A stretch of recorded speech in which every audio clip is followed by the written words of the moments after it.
진짜요. 정말 진짜 사그라들 줄 알았어요. 그런데 웬걸요, 그게 아니었습니다. 투스톤 이준석, 정진석 싸움이 대박 사건. 어제 이준석 대표가 우크라이나에서 귀국하면서 더 확전 양상을 보이고 있습니다. 먼저 귀국해서 어떤 얘기했는가 들어보시고 이어가 보도록 하겠습니다. 하필이면 제가 외부 일정으로 외국을 방문하고 있을 때 상당히 사실관계도 맞지 않고 공격적인 언사로 당대표에 대해서 공격을 시도한 이유가 무엇인지는 아마 보시는 국민들이 잘 알 것이다 이렇게 생각합니다. 애초에 정진석 부의장이 적시하신 내용은 그 자체가 허위입니다.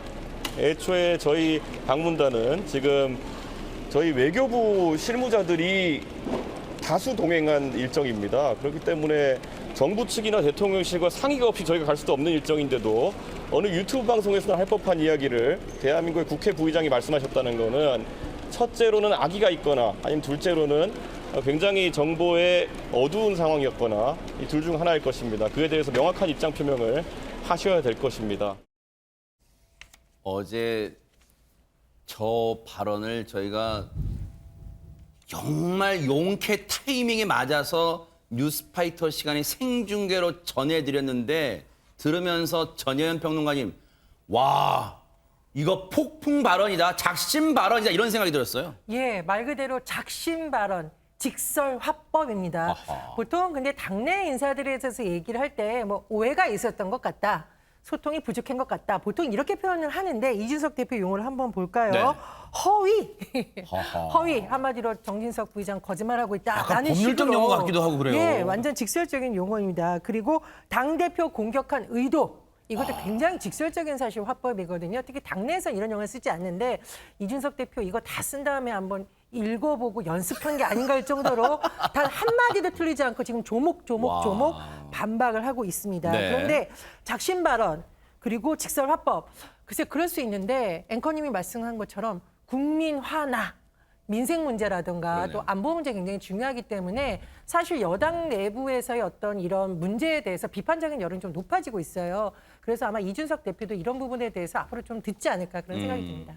근데 김현주 평론가님, 표현, 진짜 표현들을 좀 살펴보면 뭐 심지어 부사어조차도 하필이면, 와, 이 말로 시작해. 하필이면 내가 외국에 있을 때, 그리고 진짜 좀 모욕적 언사. 이거 무슨 유튜버나 할 얘기를 대한민국 국회 부의장이 하고 있다. 와, 이런 진짜 공격적 단어를 서슴지 않았어요. 우리가 흔히 뭐 밤에 쓴 글을 SNS에 올릴 때는 좀 조심해야 된다 이런 이야기가 있지 않습니까? 그러니까 긴 비행 시간 동안 네. 이준석 대표가 원래 달변이잖아요. 말을 잘하잖아요. 근데 하고 싶은 말들을 꼭꼭 쟁여서 머릿속에다 압축을 해놨다가 나오자마자 털어놓은 게 아닌가 저는 이제 그런 생각을 해보게 되는데 네. 상당히 이 설전이 수위가 계속 고조가 됐잖아요. 네. 처음에 뭐 기차는 간다로 시작해서 육모방망이 나왔다가 그다음에 싸가지라는 단어까지 나왔는데 이제 추태로 마무리가 됐습니다. 네. 점점 높아지는 설전에 국민 피로감은 증대를 하나 하지만 이 이준석 대표의 입장에서 굳이 생각을 해보자면은 좀 그런 대목을 좀 지적한 게 아닌가 싶어요. 좀 사실관계와 다른 내용 그런 것들에 굉장히 좀 분노의 포인트가 있지 않았나 이제 그런 생각을 해보게 되는데요. 뭐 우크라이나 행에 관해서 뭐 대통령실이나 외교부와 뭐 난감해했는데 뭐 사실관계가 사실은 그런 게 아니었다라든지 뭐 정미경 최고위원은 뭐 당협 쇼핑 이야기라든가 혹은 이제 가장 분노했던 지점이라고 제가 스스로 느끼는 점은 최재형 혁신위원장에 대해서 이분이 뭐 전 감사원장으로서 공명정대의 상징과 같은 분인데 이준석계로 분류를 했다든지 뭐 이런 내용들에 관해서 본인이 하고 싶은 얘기를 압축해놨다가 추태라는 단어로 한마디로 압축해서 표현한 것이 아닌가 그런 생각이 들었습니다. 백성문 변호사님, 네. 이준석 대표는 그러면 휴전할 마음이 조금도 없는 거예요. 이 발언이 폭풍 파장을 몰고 올 걸 몰랐어요? 오늘 윤석열 대통령 만나서도 물론 정진석 부의장을 겨냥해서 했는지는 정확히 모르겠습니다만 비슷한 말 했잖아요. 대통령에 가까워지려는 사람이 많아지면 안 된다는 취지 얘기를 했잖아요. 그러니까 결국은 또 지금 현 시점에서 정진석 부의장에 계속 독소를 쏟아내고 있는 건 저는 두 가지라고 생각합니다. 뭘까요? 조금 전에 말씀하셨던 것처럼 사실관계도 틀린 걸 가지고 공격을 했으면 이제 사과해. 이 뜻인 거고 하나는 정진석 부의장 말고 또 나머지 당내 중진들 중에 아직 임기가 1년이 남은 당대표를 공격할 사람 각오해. 약간 이 두 가지를 함축해서 저는 사실 공항에서 내려선 더 안 할 줄 알았어요. 여기서 한 번 더 쐐기를 박은 건 제가 말씀드렸던 것처럼 정진석 부의장만 겨냥했다기보다 당내에서 지금 이준석 대표에 비토하려는 그런 움직임이 있는 중진 의원들에 대한 경고의 목소리까지 같이 담은 게 아닌가 싶습니다. 그런데요, 이건 시작에 불과했습니다. 그 이후에 쏟아낸 말 격정 발언들도 정말로 귀를 의심케 했습니다. 한번 들어보시고 이어가 보도록 하겠습니다. 사실 당내 어른이라고 한다면은 그런 전후 관계라는 걸 파악하고 내지를 수 있는 것인데 이거는 그런 어떤 의도나 그런 어떤 진정성보다는 어떻게든 이 상황에서 분란을 일으키자는 목적이 강했던 것으로 보이기 때문에 저는 그 자체에 대해 가지고 심각한 문제의식을 가지고 있습니다. 예. 다시는 그런 일이 반복되지 않아야 할 것이고 제가 언급했던 것처럼 제가 임기가 이제 1년 돼서 반환점이 돌아오는데 그 1년의 기간 동안에 이런 일이 누차 있었습니다. 예. 그렇기 때문에 그런 부분은 좀 자제해 주시길 꼭 정진석 부의장님께 말씀드리는 것도 아니고 다들 좀 지금 상황에 자기 정치 좀 하지 말았으면 좋겠습니다. 대박 사건. 조금 전에 했던 말 중에 마지막 문장이 조금 전에 백성문 변호사님이 했던 말이 거기 담겨 있네요. 꼭 정진석 의원만 들으라고 지금 내가 하는 게 아니에요. 나머지 사람들도 지금 찔린 구석이 있는 분들도 잘 새겨 들으세요. 이런 얘기를 지금 하는 것 같아요. 그런데 하재근 평론가님, 예. 어쨌든 표현이 정진석 의원도 분명히 생방송으로 보지는 않았든 간에 어쨌든 저녁 뉴스 때 저걸 봤을 거란 말이에요. 상당한 모욕감도 느꼈을 것 같아요. 그 두 가지 포인트가 다 있는 것 같은데 어허. 방금 말씀하신 것처럼 다른 중진 의원들도 들어라라고 하는 포인트가 하나가 있고 또 하나는 정진석 부의장 들으세요라고 하는 포인트도 있었던 것 같습니다. 여기에 두 개 이제 그 키워드가 등장하는데 아하, 네. 첫 번째가 뭐냐면 당내 어른이라는 단어를 썼거든요. 당내 어른이라면 전후 관계를 파악하고 했어야 되는 건데 그냥 분란을 일으킬 의도 아니냐 이런 표현을 하나 했고 그다음에 지금 1년이 지나서 임기 반환점을 돌고 있는데 그동안 이런 일이 누차 있었다라고 하면서 지금 상황에 자기 정치 좀 하지 말았으면 좋겠다라고 했거든요. 그러니까 당내 어른, 자기 정치 두 개의 키워드를 썼는데 이 두 개의 키워드가 정진석 부의장이 먼저 썼던 키워드였던 그래요? 거예요. 정 부의장이 이준석 대표를 공격하면서 썼던 키워드였는데 그래요? 그러니까 뭐라고 그랬냐면 네. 그 이준석 대표가 우크라이나 갈 때 자기 정치 아니냐라고 공격을 했었고 그다음에 다른 라디오에 나가서 지금 이 대표한테 악감정이 있는 건 아닌데 노파심에서 정치 선배로서 얘기할 수 있는 거 아니냐라고 정진석 부의장이 먼저 연배를 거론한 거예요. 아하. 그래서 이 두 가지를 콕 집어서 그대로 정진석 부의장한테 돌려준 그 자기 정치란 키워드하고 연배, 나이 이 키워드를 그대로 돌려주면서 거의 연타 카운터 블러를 날린 것 같은 그런 상황이 됐습니다. 이게요. 당사자들은 지금 죽기 살기 식으로 설정인데 우리들은 지금 왜냐하면 싸움 구경하듯이 조금은 이제 웃음도 나옵니다만 어쨌든 백성원 변호사님 일단 이준석 대표의 말이 뭐 옳건 그르건 떠나서 기억력은 좋은 것 같아요. 왜냐하면 5년 전 것도 막 꺼내고 막 그러잖아요. 이준석 대표는 원래 이제 상대방과 설전이 붙으면 그 사람이 했던 말을 잘 끄집어냅니다. 육모방망이도 과거에 정진석 의원이 보수를 망치는 사람들은 육모방망이로 뒤통수를 어떻게 해야 된다 뭐 이런 얘기를 한번 한 적이 있었는데 네. 바로 그 우크라이나 가서 육모방망이 같은 거 이렇게 그러니까요. 사진을 찍어서 올렸죠. 네. 그리고 이거 정진석 의장 부의장 겨냥한 거냐 그랬더니 그럼요라고 얘기를 하잖아요. 네. 그리고 또 이거 자기 정치하지 말라는 것도 그렇고 그러니까 본인이 했던 말, 본인이 그 상황에서 했던 말 지금 이건 당신이 지금 똑같은 상황에 당신이 잘못하고 있는 거야라는 걸 알려주기 위해서 저런 얘기를 하는데 네. 이제 이준석 대표의 화법 자체가 또 잘못 들으면 굉장히 공격적이고 좀 나이 많은 분들한테 대해서 좀 너무 세게 하는 그런 느낌은 있지만 요즘은 신세대들의 직설적인 화법을 담고 있어서 사실 저런 부분들에 또 젊은 층이 열광하는 부분도 있단 말이죠. 그래서 사실 정진석 부의장이 이번 싸움은 잘못한 것 같아요. 아, 그래요? 중간 과정에서 선배라는 표현이나 뭐 내가 당신보다 연배가 높고 정치 선배다라는 얘기를 하면 거기서 이제 세대 그 대결이나 그리고 마치 약간 꼰대 같은 느낌 이런 부분들 때문에 오히려 계속 지금 뒤쪽으로 밀릴 수밖에 없는 구도가 된 게 아닌가. 그러다 보니까 지금 정진석 부의장이 확전을 자제하고 있는 게 아닌가 싶습니다. 시체 말로 그거잖아요. 요즘 젊은 분들이 싫어한다는 게 라떼는 말이야. 이거 라떼. 꼰대 그거 비슷하잖아요. 지금 그렇게도 들릴 수 있다는 거잖아요. 그런데 심지어 이준석 대표가 이런 표현까지 썼습니다. 한번 들어보시고 이어가 보도록 하겠습니다. 언론에서 이것을 당권 싸움으로 절대 치부하지 않았으면 좋겠습니다. 정진석 부의장은 당권 주자가 아닙니다. 민주당보다 한 발짝 앞서서 혁신을 하겠다고 하고 그것에 대한 국민들의 평가가 좋은 상황 속에서 혁신위의 위원장으로 선임된 누가 봐도 공명정대하기로 이름난 최재형 위원장을 소위 이준석계로 몰아붙이면서 이런 식으로 정치적 공격을 가하는 것은 적어도 여당 소속의 저 국회부의장이 해서는 안 될 추태에 가깝다 저는 이런 생각을 합니다. 어떻게 당내 소속 의원, 당내 소속 최고위원, 당 대표를 저격해가면서 자기 입지를 세우려고 하는 사람이 당을 대표하는 어른일 수 있겠습니까? 김현주 평론가님, 저는 당 소속도 아니지만 저 말을 들으면 제가 오히려 심장이 콩쾅콩쾅 뛰어서 진짜 이건 격앙됐다는 말로 표현하기 부족한 진짜 와 작심발언 뭐 이것도 부족한 것 같습니다 지금. 네. 이준석 대표에 대해서 언론이 붙여주는 수식어 중에 절대 지지 않는 이준석 대표 이런 표현들을 많이 쓰잖아요. 그래요? 정말 절대 지지 않는 것 같아요. 네. 보면은 아까도 그 표현 중에 사실관계를 확인하지 않고 내지른다 뭐 이런 표현. 방금 그 추태 이런 거는 한마디로 이게 좀 압축되어 있는 표현이 아닌가라고 생각이 되는데 사실상 뭐 그래요. 우리가 일반 가정사에서도 가정을 들여다보면 다 크든 작든 문제점들이 있습니다. 그렇죠. 근데 이런 것들을 밖에다 대고 스피커로 크게 얘기를 하느냐 안 하느냐는 또 다른 문제가 되는 거거든요. 근데 국민들이 보시기에는 이것이 이렇게 계속 듣고 있어야 되느냐. 지금 너무나 현안들이 많고 살기가 어려운데 대선 지선 끝나고 맞아요. 새 정부 출범한 지 한 달 이제 되지 않았습니까?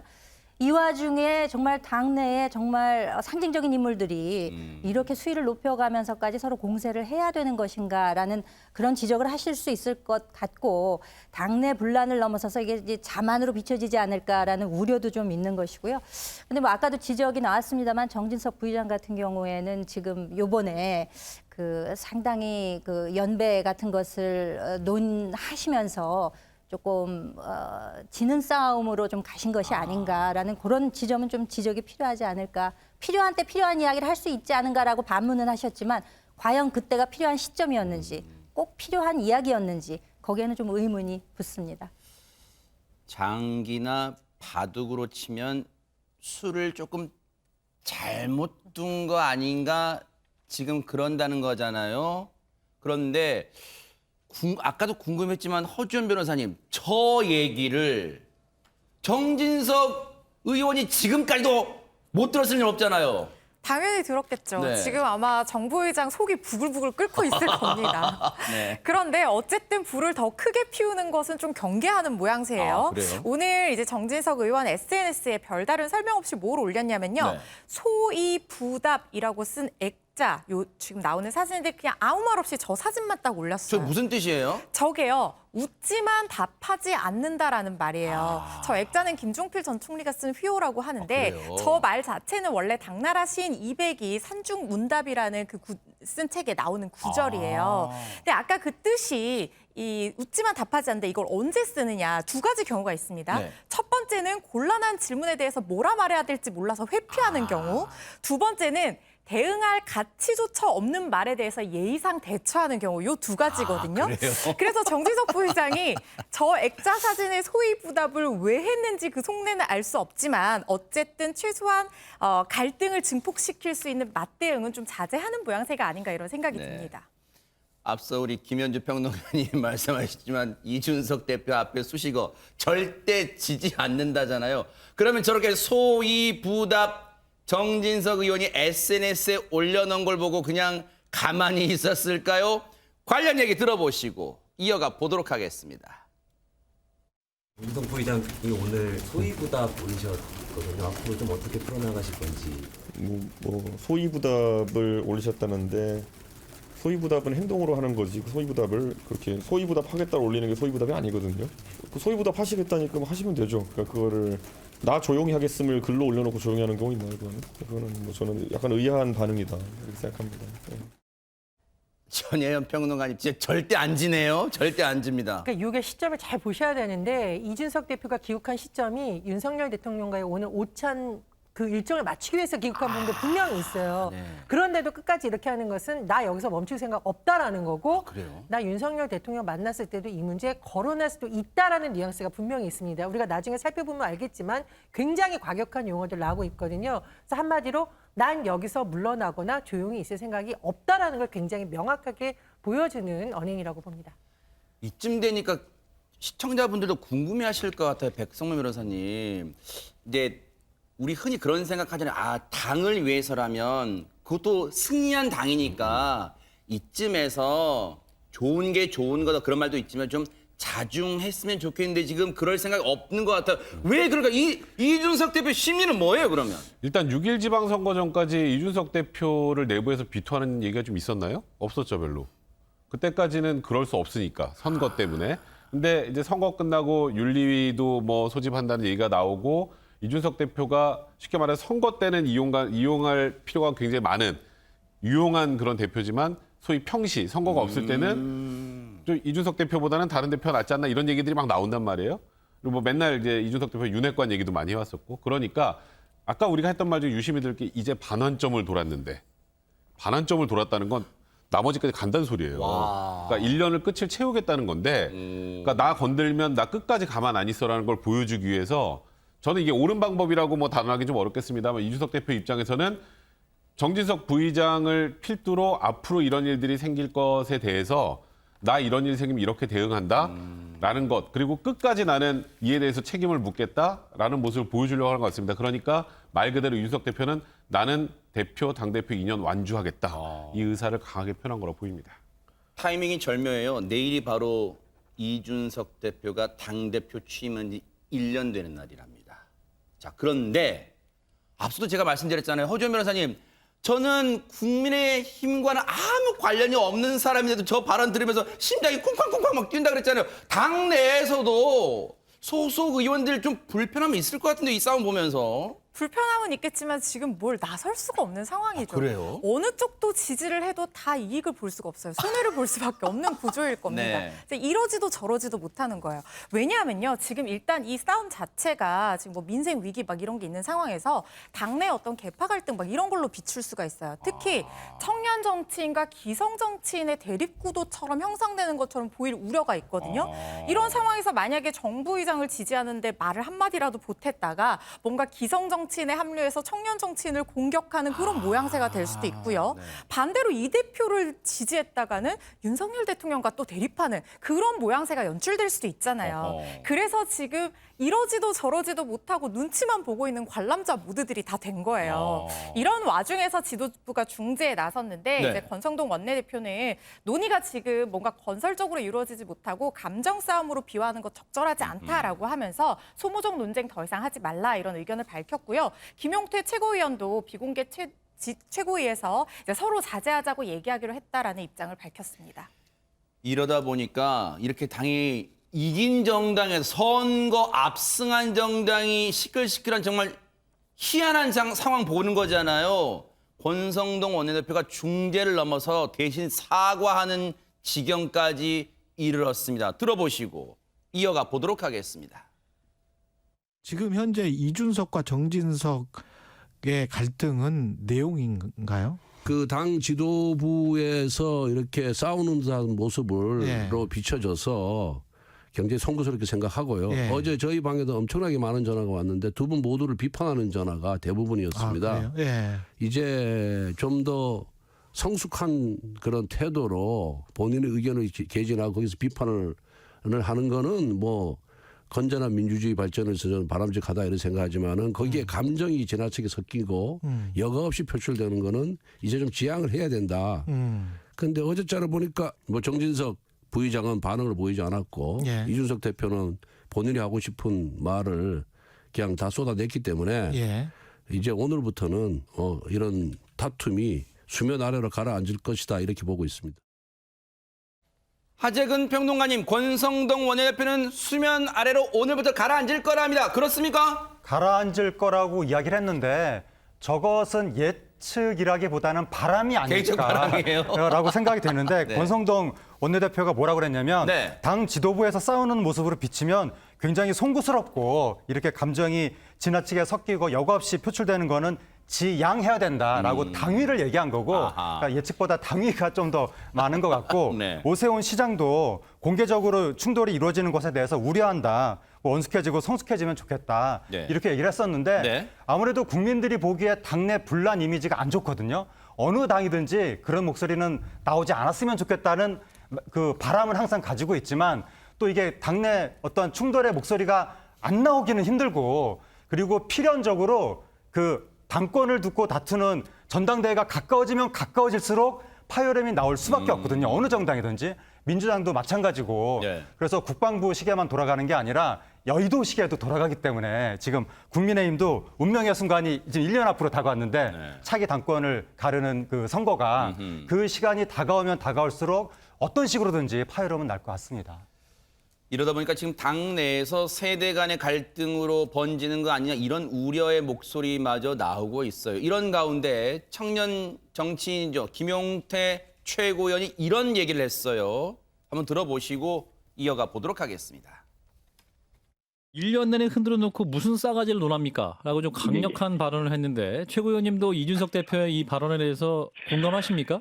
뭐 대표께서 너무 직설적으로 표현했다고 생각하고 표현을 순화할 필요는 있다고 보고요. 그런데 전반적으로는 대표 생각에 동의합니다. 왜냐하면 보통 정치에서 생각이 다른 분들과 이야기를 하다 보면 결국 마지막에는 너 몇 살이야, 뭐 선배가 말하는데 배지 달고 와 이런 식으로 말이 끝나는 경우가 많습니다. 너 몇 살이야 문화가 아직 국민의힘 내부에 남아 있다. 뭐 싸우다 보면 민주당에서도 있고 있는 걸로 알고 있고요. 국민의힘에서도 있고 이건 정치권 내부에 다 있는 것으로 알고 있습니다. 그렇군요. 흔히 진짜 라떼 문화, 꼰대 문화의 전형인 게 싸우다가 뭐가 잘 안 되면 너 몇 살이야? 지금 우리 이제 시쳇말로 이런다는 걸 지금 이런 문화가 당에서도 이번 일에 뭐 적용됐다 그런 얘기를 한 것 같은데 백성문 변호사님 그런데 곰곰이 생각해보면 이번에 투스톤 이준석, 정진석 두 사람의 이 대립이 처음은 아니었던 것 같기도 한데요. 이준석 대표가 얘기할 때 1년 내내라는 표현을 썼잖아요. 네. 자기 대표 반환점도 1년 내내 이렇게 해왔다는 취지로 얘기를 했는데 작년에도 계속 부딪혔죠. 그리고 작년에도 센 말이 많이 오갔어요. 그 당시 이제 윤석열 지금 대통령 그 당시 이제 후보 시절에 당 행사 같은 거 많이 불참하는 것에서 이준석 대표가 굉장히 불편한 심기를 드러내고 이에 대해서 그 당시 정진석 부의장이 이런 표현을 썼죠. 오바마 대통령이 쓴 약속의 땅 표지 사진 올리면서 남을 내려 누르는 게 아니라 떠받쳐 올림으로써 힘을 기를 수 있다. 네. 그러니까 이렇게 우회적으로 이준석 대표를 비판한 적이 있었는데 그때 이준석 대표가 저렇게 표현을 썼습니다. 저 때도 되게 셌어요. 후보 곁에 권력욕을 부추기는 하이에나가 아니라 그럼 하이에나가 누굴까요 저기서? 네. 밝고 긍정적인 멧돼지 미어캣이 있었으면 좋겠다. 그러니까 하이에나는 저기 그 굵은 글씨로 써놓은 건 바로 옆에 지금 사진에 있는 정진석 의원을 겨냥해서 한 말이었거든요. 그러니까 저런 방식으로 이제 소위 그러니까 윤석열 그 당시 후보 그리고 윤석열 대통령을 일단 이준석 대표 입장에서는 잘 보이고 이쪽에 붙으려고 하는 사람들 그런 권력형 있는 사람들을 윤 대통령에도 경계된다는 메시지를 오늘도 남긴 것처럼 이와 같은 행태에 대해서 그리고 본인을 흔드는 행태에 대해서 이거는 좌시하지 않겠다는 표현을 다시 한번 한 거고 저도 이준석 대표의 표현 자체에는 동의하지 않습니다. 이번에도 너무 강한 감정의 그 대립을 드러내는 방식으로 이렇게 바람직한 방식은 아니지만 이준석 대표 입장에서 제가 말씀드렸던 것처럼 앞으로 나랑 붙으려면 각오해 라는 걸 확실하게 보여주려고 약간은 제 개인적인 생각입니다만 좀 전략적으로 이렇게 강한 메시지를 낸 게 아닌가 싶기도 합니다. 와, 좀 전에 인상적인 이채로운 장면이에요. 원래 우리 한국 문화 그거잖아요. 정말 싫은 사람하고는 앞에 마주 앉아서 밥 안 먹잖아요. 그래서 와 대박. 투스톤스가 대선 때 같이 빨간 후드티 입고 국밥인지 뭔지 모르겠지만 뜨거운 거 확 잘 먹네요. 막 이렇게 뭐 얘기도 나누면서 그런 적도 있던 두 사람인데 보세요. 좀 이따 나올 거예요. 야 저렇게 이제 충남 방문했을 때 보세요. 와 맛있겠다. 어떻게 저렇게 먹으면서도 보세요. 와 얼굴 보고 얘기하던 사이가 야 이 날선 얘기도 거침없이 주고받는 그런 사이가 돼. 지금 2라운드예요. 1라운드도 아니고. 그렇다면 이거 김현주 평론가님 이거를 뭐 권력 다툼이 쟁탈전인 거 이거 어떻게 봐야 되는 거예요? 뭐 흔히 언론에서는 이제 차기 당권을 놓고 이후에 공천권을 행사할 수 있는 당권에 대해서 권력 다툼으로 이제 읽는 분들도 계시는데 네. 저는 본질적으로는 아까도 지적이 나왔습니다만 그 소위 얘기하는 그 윤핵관과 이준석 대표가 그 대선 레이스에서 두 차례 뭐 가출하고 뭐 이제 이런 과정들이 있지 않았습니까? 그 연장선상에서, 그러니까 선거 국면에서는 너무 선거에 골몰한 나머지 이제 그게 잠시 수면 밑으로 내려갔다가 결국에는 그게 좀 폭발한 게 아닌가라는 생각을 해봐요. 왜냐하면 이제 본질적으로 사실 국민의힘이 과연 국민들로부터 선택을 받을 수 있을까를 논하던 정말 어려웠던 시기에 이준석 대표가 30대로서 나와서 소위 이야기하는 웰빙 정당으로서의 국민의힘의 이미지를 깨고 뭔가 새로운 시작을 할 수 있겠다라는 사인을 준 거는 분명하거든요. 그 기여한 바가 있죠. 뭐 네. 대구에서의 발언이라든가 광주에서의 발언 이런 것들로 인해서 분명히 본인이 기여한 바가 있는데 1년 동안 흔들었다는 거 아닙니까? 그거 지금까지도 유지가 되고 있다는 것이고 그에 대한 내용을 이준석 대표는 강력하게 이야기하는 것이 아닌가. 본질적으로 이어지는 그런 계열이다. 저는 그렇게 보고 있습니다. 이 상황에서 이 사람의 반응이 궁금합니다. 지금까지 상황을 다 지켜봤을 거 아니에요. 바로 오늘 출근길에 기자들의 질문을 받았습니다. 뭐라고 했는지 들어보시고 이어가 보도록 하겠습니다. 그래요. 뭐 궁금한 거 있습니까? 여당 갈등이 점입 과경인데 오늘 오찬 때 혹시 어떤 당부해 주실지요? 갈등이 있습니까? 정치라는 게 늘 뭐 그런 거 아니겠어요? 그리고 대통령은 국가의 대통령이지 무슨 당의 수장도 아니고 당 문제는 좀 이렇게 지켜보는 것이 맞는 것 같습니다. 전현 평론가님은 저 발언 어떻게 들으셨습니까? 근데 윤석열 대통령에게 좀 곤란한 질문을 대선 후보 시절에도 그렇고 당선 시절에도 그렇고 대통령 시절에도 이렇게 기자들이 하면 대통령이 곤란할 때이 있습니까? 그렇습니까? 이거예요. 그래요? 그러니까 이게 명확하게 그렇다 아니다를 말하기 굉장히 어려운 상황에서 약간 운을 띄우는 발언이기도 하고 뭐 원론적으로 맞는 말이죠. 지금 대통령이 뭐 이준석 대표가 옳다. 정진석 부의장이 옳다 말할 수 있는 것도 아니고 더군다나 당의 상황에 대해서 지금 집권 초기에 대통령이 어떤 발언을 한다면 굉장한 해석이 나올 수 있기 때문에 말을 조심한 것 같고요. 특히나 오늘 이제 오참여정도 잡혀 있잖아요. 그렇다 보니 아마 조금 더 조심해서 원론적인 발언을 한 것이 아닌가 그런 생각이 듭니다. 바로 어떻게 보면 저 질문은 잘 피해갔다고 볼 수 있잖아요. 아침 출근길에. 그런데 방금 말씀해 주신 몇 시간 뒤에 점심을 먹게 됐어요. 윤석열 대통령이 국민의힘 지도부를 초청했어요. 대통령실로. 어떤 얘기가 일단 오갔을까요? 한번 들어보시고 이어가 보도록 하겠습니다.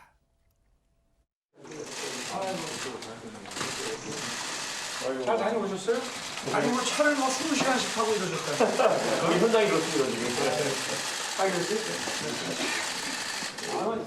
저 오랜만에 친정 식구들 만나는 거네. 우리 조수는 눈 이제 많이 나셨어요?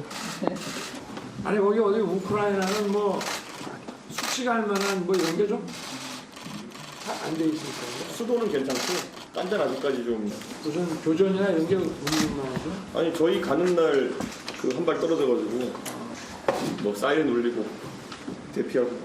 박성민 의원이 이제 다녀왔다고 전화가 왔길래 네. 그래 어떻게 뭐 우리 대표님 모시고 가서 좀 어디 잠도 제대로 잘 때가 있더라고 그랬더니 뭐 차를 뭐 20시간씩 타서 차 안에서 막 자고.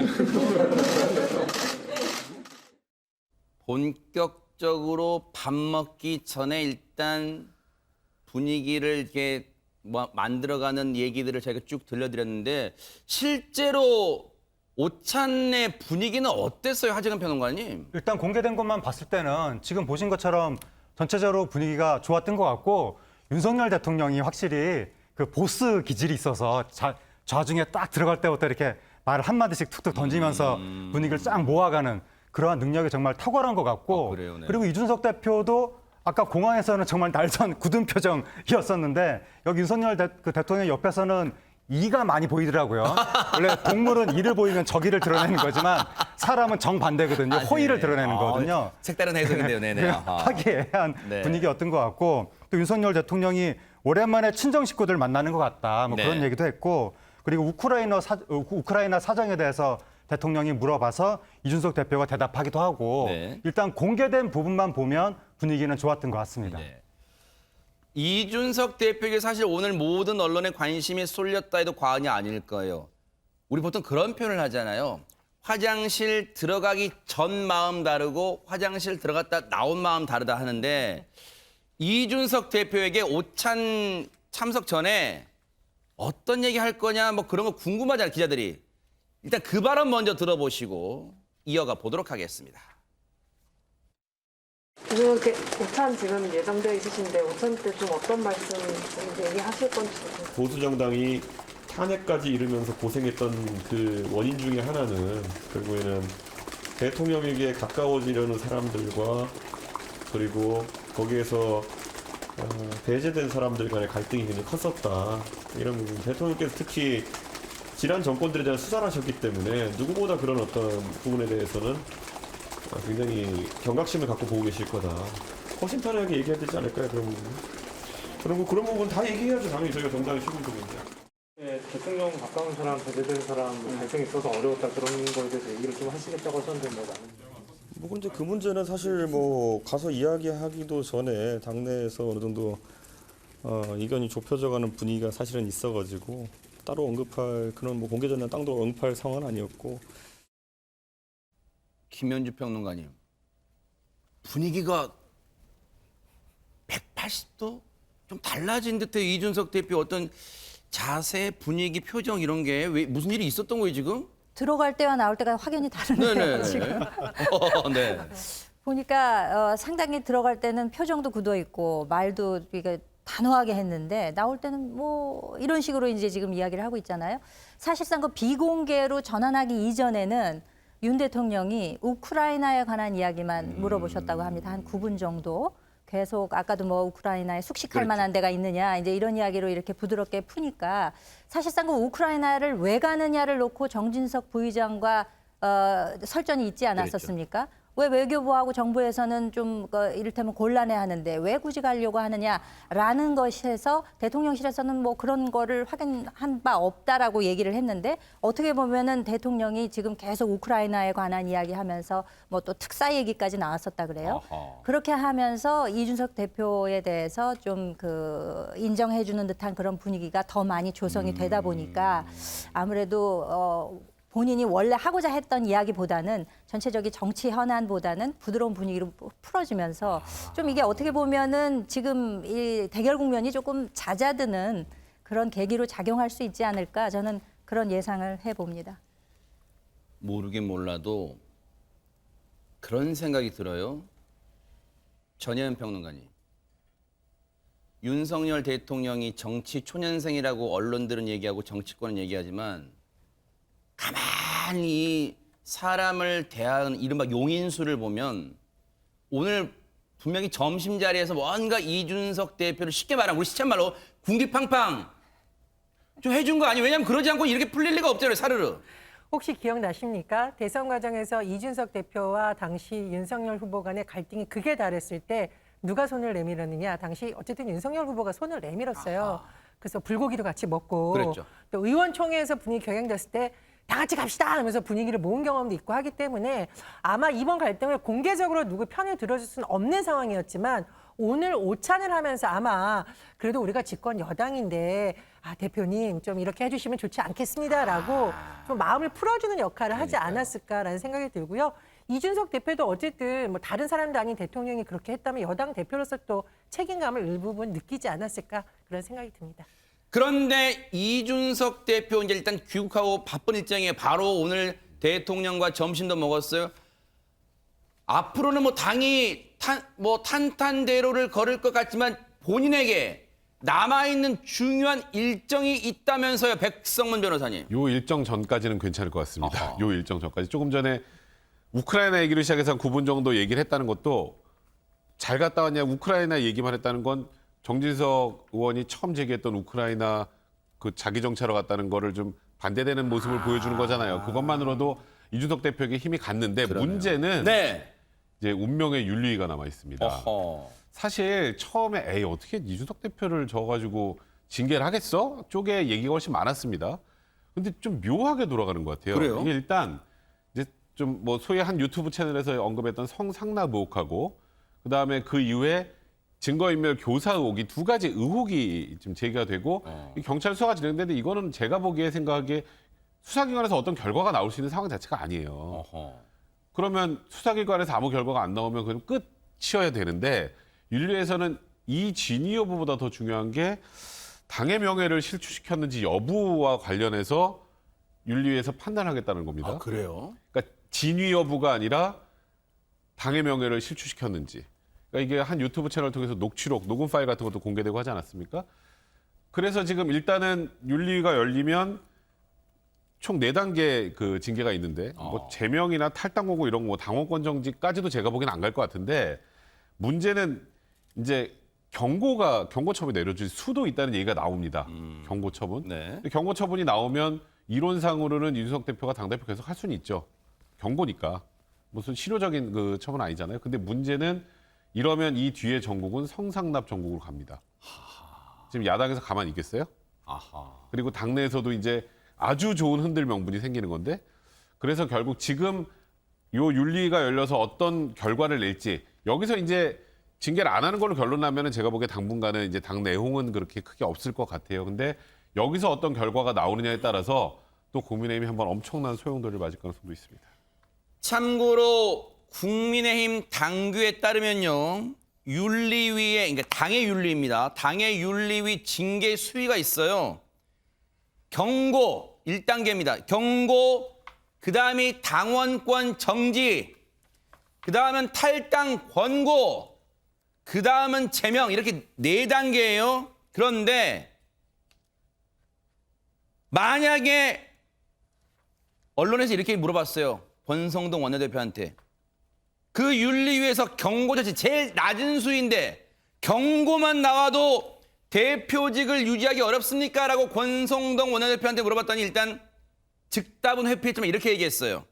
이 대표가 판단할 문제다. 뭔가 묘한 뉘앙스가 있잖아요. 어쨌든 백성문 변호사님 말씀처럼 오늘이 며칠이에요? 10날이잖아요. 6월 10. 2주 남았습니다. 2주 뒤에 징계위가 열려요. 과연 어떻게 될지 바짝 따라붙어 보도록 하겠습니다.